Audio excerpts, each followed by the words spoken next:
ಏನ್ ಅಷ್ಟೊಂದು ಯೋಚನೆ ಮಾಡ್ತಿದ್ಯಾ ಮಾವ?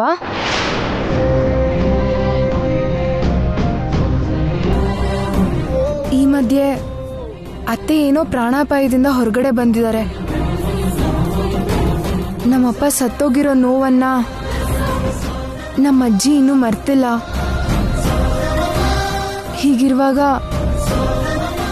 ಈಗ ನಡೆದಿದ್ದನ್ನ ಹೇಳೋದು ಒಳ್ಳೇದಲ್ಲ ಅಂತ ಹೇಳಲಿಲ್ಲ ಮಾವ.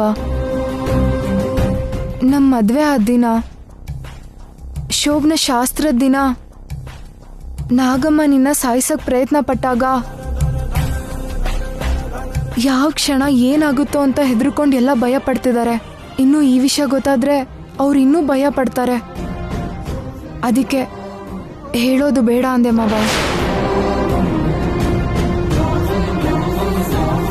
ನಾನು ಯೋಚನೆ ಮಾಡ್ತಾ ಇರೋದು ಈಗ ನಡೆದಿರೋದ್ರ ಬಗ್ಗೆ ಅಲ್ಲ ಭೈರವಿ, ನಾವು ಕಳ್ಕೊಂಡಿರೋ ಆ ಮಣಿ ಬಗ್ಗೆ.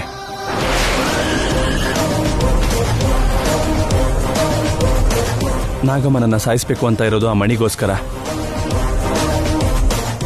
ಆ ಮಣಿನ ಮಾಟಗಾತಿ ಯಾಕೆ ತಗೊಂಡು ಹೋದ್ಲು ಅಂತ ಅರ್ಥನೇ ಆಗ್ತಿಲ್ಲ. ಇದರಲ್ಲಿ ಅರ್ಥ ಮಾಡ್ಕೊಳಕ್ ಏನಿದೆ ಮಾವ? ಆ ಮಣಿ ತುಂಬಾ ಮಹಿಮೆ ಇರೋದ್ರಿಂದಾನೇ, ಅದರಿಂದ ಏನಾದ್ರೂ ಸಾಧಿಸ್ಬೋದು ಅನ್ನೋ ದುರುದ್ದೇಶದಿಂದಾನೇ ತಗೊಂಡು ಹೋಗಿರ್ತಾರೆ.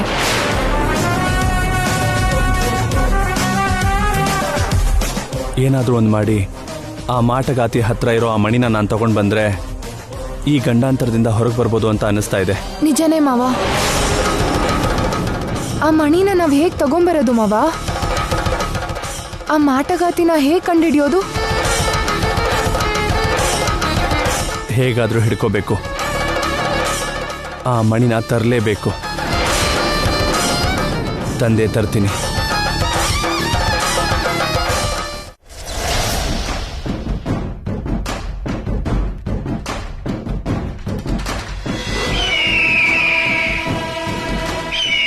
ಮಾತೆ,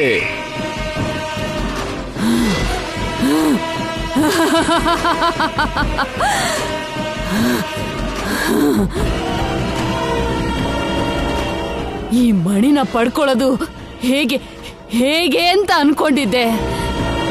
ಹೆಚ್ಚು ಶ್ರಮ ಪಡ್ದೇನೆ ಈ ಸಂಜೀವಿನಿ ಮಣಿ ನಾನ್ ಪಡ್ಕೊಂಡೆ.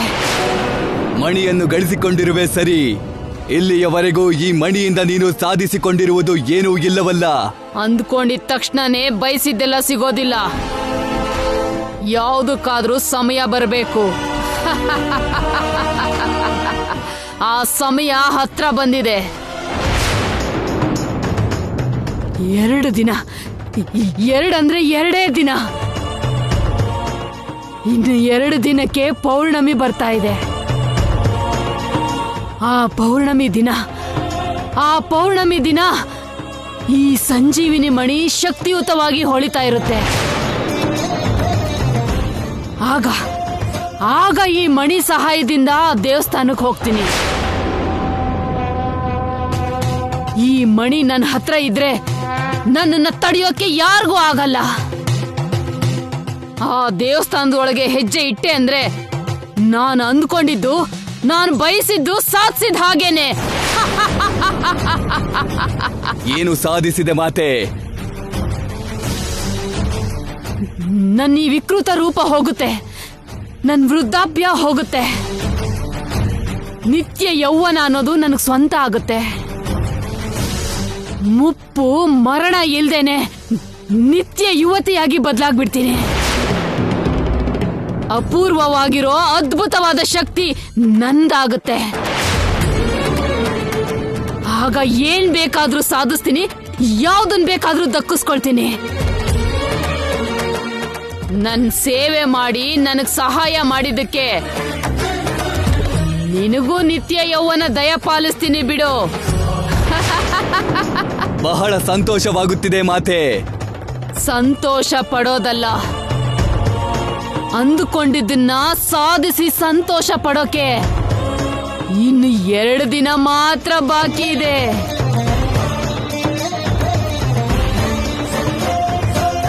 ಎಲ್ರೂ ನನ್ನನ್ನೇ ನೋಡೋ ಹಾಗೆ ಅಪರೂಪವಾದ ಸೌಂದರ್ಯವತಿಯಾಗಿ, ಅಸಾಮಾನ್ಯ ಶಕ್ತಿ ಸಾಮರ್ಥ್ಯ ಇರೋ ನಿತ್ಯ ಚಿರ ಯುವತಿಯಾಗಿ ನಾನೀ ಪ್ರಪಂಚನ ಪ್ರವೇಶ ಮಾಡಿ ನನ್ನ ಪಾದ ಸ್ಪರ್ಶ ಮಾಡೋದಕ್ಕೆ 2 ದಿನ 2 ದಿನ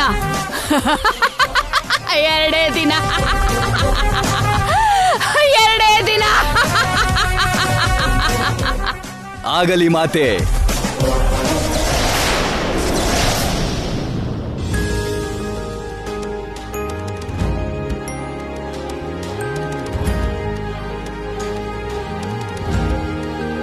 ಕೌಸಲ್ಯ,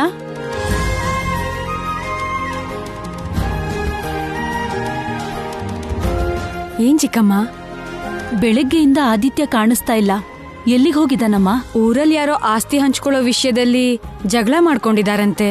ಸಮಸ್ಯೆ ಏನು ಅಂತ ತಿಳ್ಕೊಂಡು ತೀರ್ಪು ಕೊಟ್ಟು ಬರೋದಿಕ್ ಹೋಗಿದ್ದಾರೆ. ಅಂದ್ರೆ ನನ್ ತಮ್ಮನ್ ಸ್ಥಾನದಲ್ಲಿ ನನ್ ಸೋದರಳಿಯ ಊರಿಗ್ ದೊಡ್ಡವನಾಗಿ ವ್ಯವಹರಿಸೋದು ಶುರು ಮಾಡಿದಾನೇನು? ಮಾವನ್ ಹೆಸರನ್ನ ಗೌರವನ ಉಳಿಸ್ಬೇಕಲ್ವಾ ಚಿಕ್ಕಮ್ಮ? ನಿಜಾನೇ ಅಮ್ಮ. ಅವ್ರು ತೀರ್ಪು ಹೇಳ್ತಾ ಇರೋದ್ರಿಂದ ಯಾವ ಥರ ತೀರ್ಪು ಕೊಡ್ತಾರೋ ನೋಡೋದಿಕ್ಕೆ ನಿಮ್ಮ ಮಗಳು, ನಿಮ್ಮ ಅಳಿಯ, ಚಿಕ್ಕಪ್ಪ ಕೂಡ ಹೋಗಿದ್ದಾರೆ ಚಿಕ್ಕಮ್ಮ. ಇನ್ನೂ ಹೇಗ್ ಹೇಳೋದು? ನನ್ ಸೋದರಳಿಯ ತುಂಬಾ ತಿಳುವಳಿಕೆ ಇರೋನು. ನನ್ ತಮ್ಮನ ಹೆಸರನ್ನ ಖಂಡಿತ ಉಳಿಸ್ತಾನೆ.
ಅರ್ಜುನ್ನ ಕಚ್ಚೋಕ್ ಬಂದಿರೋ ನಾಗಮ್ಮ ಅವನ್ ಶೋಭನ ಏರ್ಪಾಟ್ ಮಾಡ್ತಿದ್ದಾಳಲ್ಲ, ಯಾಕೆ? ಹೊರಗಡೆ ಕರ್ಕೊಂಡೋಗಿ ಸಾಯಿಸೋಕಾಗ್ಲಿಲ್ಲ ಅಂತ ಹೇಳಿ ಶೋಭನ ನಡೆಯೋಕ್ ಮುಂಚೆನೆ ಕಚ್ಚಿ ಸಾಯಿಸ್ಬಿಡೋಣ ಅಂತ ಏನೋ ಪ್ಲಾನ್ ಮಾಡ್ತಿದ್ದಾಳೆ.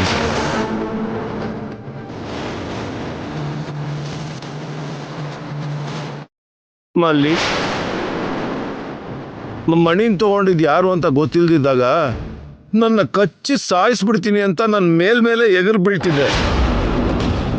ಈಗ ಮಣಿನ್ ತಗೊಂಡಿದ್ದು ಅರ್ಜುನ್ ಅಂತ ಗೊತ್ತಾದ್ಮೇಲೆ ಸಾಯಿಸ್ತೆ ಹಾಗೆ ಬಿಟ್ಟಿದೆಯಲ್ಲ ಮಲ್ಲಿ.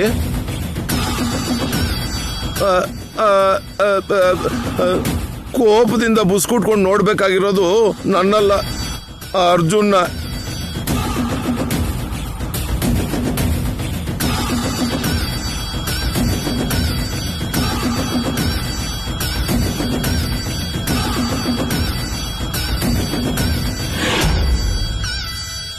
ಮಲ್ಲಿ,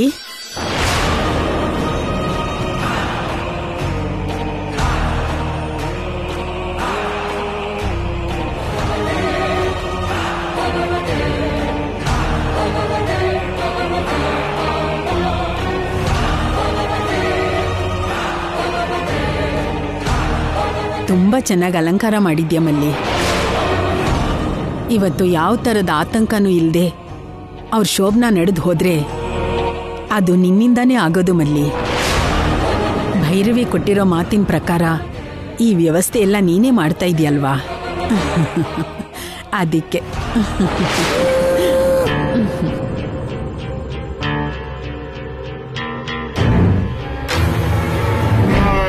ಅವರ ಶಾಸ್ತ್ರ ನಡೆದ್ರೆ ನನಗ್ ಬರೋದು ಪುಣ್ಯ ಅಲ್ಲ, ನನ್ ಶಪಥ ನೆರವೇರದೆ ಹೋಗುತ್ತೆ.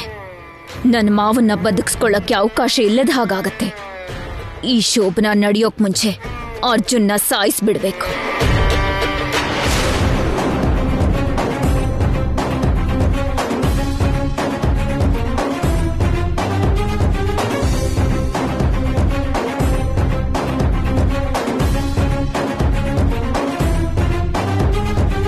ಅರೆ, ನೀನ್ ಇಷ್ಟೊಂದು ಚೆನ್ನಾಗಿ ಅಲಂಕಾರ ಮಾಡ್ತೀಯಾ ಅನ್ಕೊಂಡಿರ್ಲಿಲ್ಲ ಮಲ್ಲಿ. ತುಂಬಾ ಚೆನ್ನಾಗಿ ಡೆಕೋರೇಟ್ ಮಾಡಿದ್ಯಾ.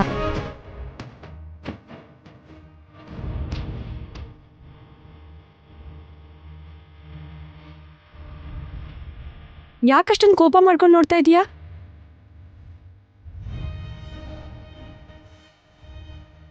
ನೀನು ಯಾಕಿಷ್ಟೊಂದು ಕೋಪ ಮಾಡ್ಕೊಂಡಿದ್ಯಾ ಅಂತ ನನಗೆ ಗೊತ್ತಿಲ್ಲ ಅನ್ಕೊಂಡಿದ್ಯಾ? ನನಗೆ ಗೊತ್ತು.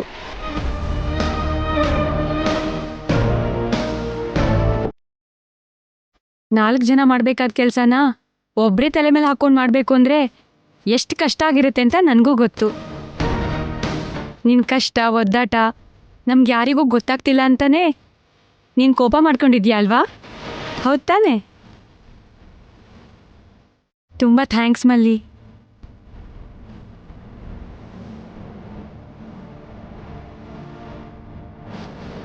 ನಾನ್ ಅನ್ಕೊಳ್ತಾ ಇರೋದೇ ಒಂದು, ನೀವೆಲ್ಲರೂ ಅನ್ಕೊಳ್ತಾ ಇರೋದೇ ಒಂದು. ಈಗ ನಾನು ಏನ್ ಮಾಡೋಕ್ ಹೊರಟಿದ್ದೀನಿ, ಏನಾಗುತ್ತೆ ಅನ್ನೋದು ನಿಮಗೆ ಅರ್ಥ ಆಗುತ್ತೆ.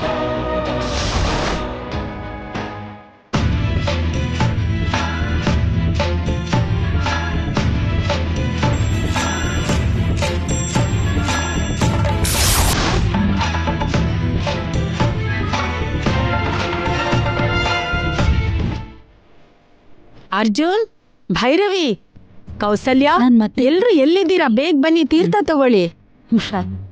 ಅಮ್ಮ ಶಕುಂತಲಾ, ತೀರ್ಥ ತಗೋ. ಏನಮ್ಮ? ಹೇಳ್ತೀನಿ, ಮೊದ್ಲು ತಗೋಮ್ಮ.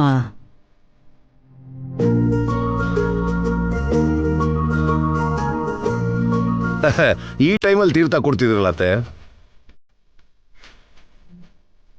ಆ ನಾಗಮ್ಮನ ಕಾರಣಕ್ಕೆ ಈ ಶುಭ ಕಾರ್ಯ ಯಾವ ಆತಂಕನೂ ಇಲ್ದೆ ನಡೆಯೋ ಹಾಗೆ ಮಾಡು ಅಂತ ಕೇಳಿದಕ್ಕೆ ಆ ಶಿವಯ್ಯ ಈ ತೀರ್ಥನೂ ಅಕ್ಷತೆನೂ ಕೊಟ್ರು.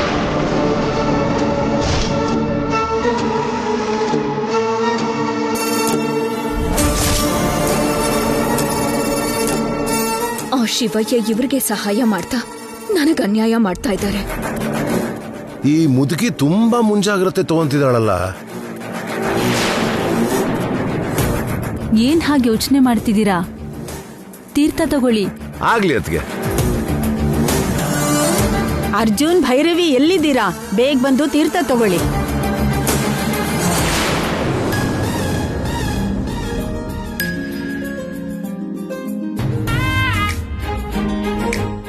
ಹೌದು, ನಿನ್ ಹೆಂಡತಿಯಲ್ಲಿ ಯಾಕೋ ತಲೆ ನೋವ್ತಿದೆ ಅಂತ ಮಲ್ಗಿದಾಳತ್ತೆ.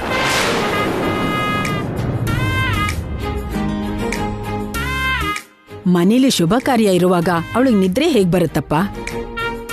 ಅವಳಿಗೆ ಕೆಲ್ಸ ಹೇಳ್ತೀವಿ ಅಂತ ತಲೆನೋ ಬಂದಿದ್ಯಾ? ಇಲ್ಲ ಇವ್ರಿಗೆ ಶೋಭನ ಆಗೋದು ಇಷ್ಟ ಇಲ್ದೆ ಅವಳಿಗೆ ತಲೆನೋ ಬಂದಿದ್ಯಾ? ಹಾಗೇನಿಲ್ಲ ಅತ್ತವ್ರೆ. ತೀರ್ಥ ತಗೊಳ್ಳೋಕೆ ನನ್ನ ಕೂಡ ಕರೀತಾರೇನೋ.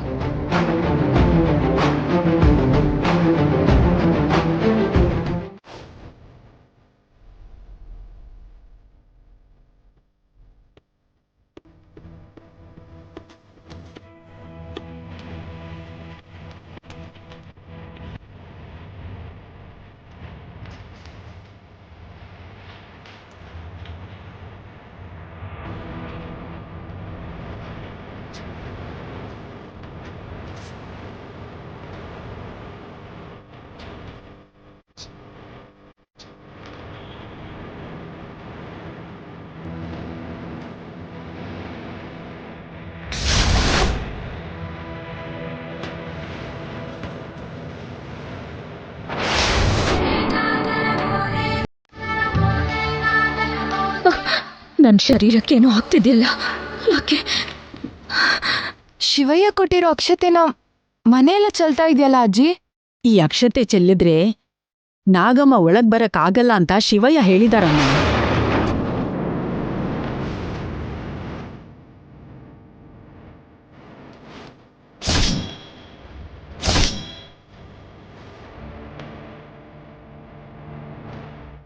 ನಾನು ಈ ಮನೆಗೆ ಬರಬಾರ್ದು ಅಂತ ಆ ಶಿವಯ್ಯ ಕೊಟ್ಟಿರೋ ಅಕ್ಷತೆ ಪ್ರಭಾವ ಇದು.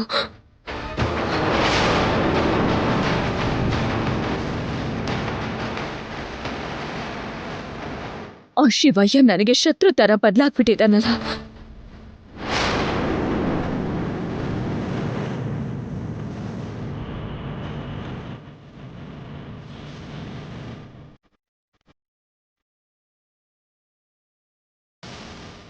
ಭಗವಂತ ಯಾವ ಆತಂಕನೂ ಇಲ್ದೆ ಈ ಶುಭ ಕಾರ್ಯ ಆಗೋ ಹಾಗೆ ನೋಡ್ಕೋ ತಂದೆ.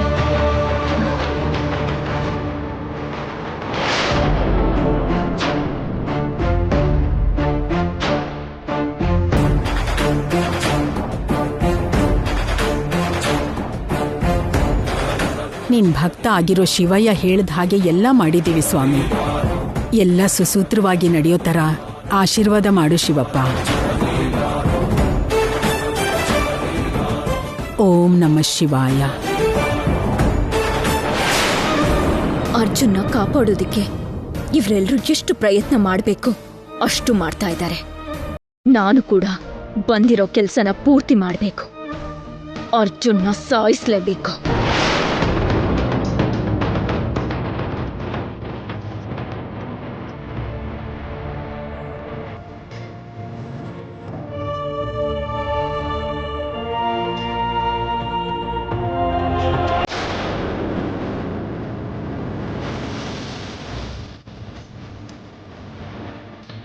ನಾನು ನಾಗರೂಪಕ್ಕೆ ಬದಲಾಗೋಕೆ ಆಗ್ತಾ ಇಲ್ವಲ್ಲ? ಯಾಕೆ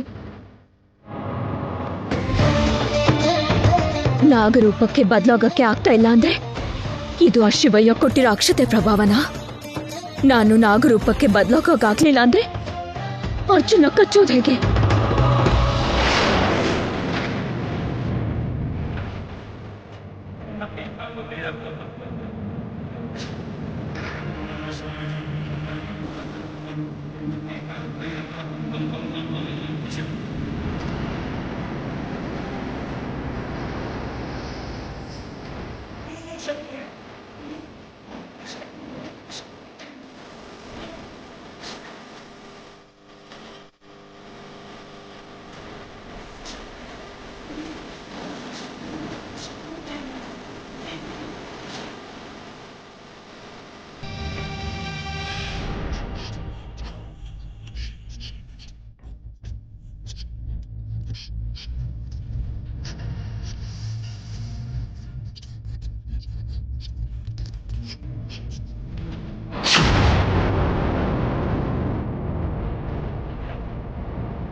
ಏನಿದು? ಶಿವಯ್ಯ ಕೊಟ್ಟಿರೋ ಅಕ್ಷತೆ ಮನೆಯಲ್ಲಿ ಚೆಲ್ಲಿದ್ರಿಂದ ನಾನು ಸರ್ಪವಾಗಿ ಮನೆ ಒಳಗೆ ಹೋಗಕ್ಕಾಗ್ತಿಲ್ವಾ? ಮನುಷ್ಯ ರೂಪದಲ್ಲಿ ಬಿಟ್ರೆ ಸರ್ಪ ರೂಪದಲ್ಲಿ ಮನೆ ಒಳಗೆ ಪ್ರವೇಶ ಮಾಡೋಕೆ ಆಗದೆ ಇರೋ ಹಾಗೆ ಮಾಡಿದಾನೆ ಆ ಶಿವಯ್ಯ. ಈ ಮಲ್ಲಿ ರೂಪದಲ್ಲಿ ಶೋಭನ ನಡೆಯೋದ ಹಾಗೆ ತಡೆಯೋಕ್ಕಾಗಲ್ಲ. ಸರ್ಪವಾಗಿ ಒಳಗಡೆ ಹೋಗೋಕ್ಕಾಗಲ್ಲ. ಈಗೇನ್ ಮಾಡೋದು? ಏನಾದ್ರೂ ಒಂದ್ ಮಾಡಿ ಈ ಶೋಭನ ನಡೆಯೋದ ಹಾಗೆ ತಡಿಬೇಕು.